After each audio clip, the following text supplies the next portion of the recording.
Look, we have laws. We have to go by the laws. We can't move in the National Guard. I can call insurrection, but there's no reason to ever do that, even in a Portland case.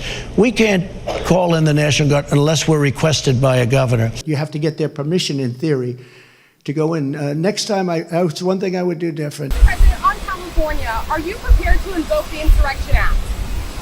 Depends on whether or not there's an insurrection. Do you think there is, sir?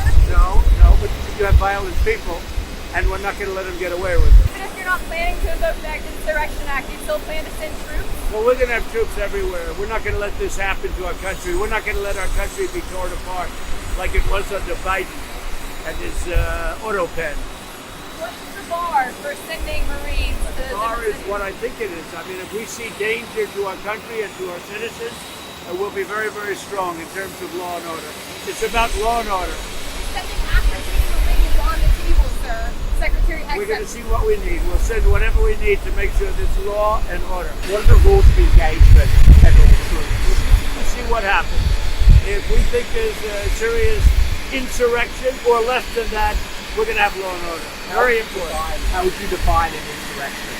You have to really just have to look at the site. You have to see what's happening.